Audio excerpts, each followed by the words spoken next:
எல்லாரும் நல்லா இருக்கீங்களா? இன்னைக்கான பதிவு அன்பும் இரக்கமும் வாழ்க்கையின் அடிப்படை.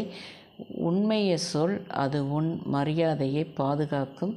வள்ளலார் ஐயா சொன்ன வாக்கியங்கள். அதை பார்த்திங்கன்னா, ஒரு மனிதன், ஒரு நல்ல மனிதன் நம்மளை அடையாளம் காட்டுறதுக்கு நம்மகிட்ட உள்ள குணம் பார்த்திங்கன்னா அன்பு. யாரிடனாலும் நம்ம அன்பு காட்டணுங்க, அந்த இரக்க குணம் இருக்கணும். அப்போ தான் நம்மளை ஒரு நல்ல மனிதனை அடையாளம் காட்டும் பார்த்துக்கோங்க. இது ரெண்டும் இல்லை அப்படின்னா அது மனித குணமே கிடையாது, அது வேறு ஒரு குணம். அதை இதில் சேர்க்க முடியாது பார்த்துக்கோங்க. அதே மாதிரி பார்த்திங்கன்னா உண்மையை சொல்லணுங்க. உண்மையை சொல்லணும். அதே பொய் சொல்கிறோன்னு வச்சுக்கோங்களேன். ஒரு பொய் சொன்னோன்னா அந்த பொய்யை பாதுகாக்கிறதுக்கு 100 பொய் சொல்லணும் பார்த்துக்கோங்க.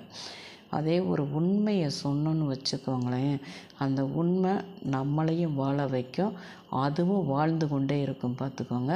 இந்த பதிவு பிடிச்சிருந்தா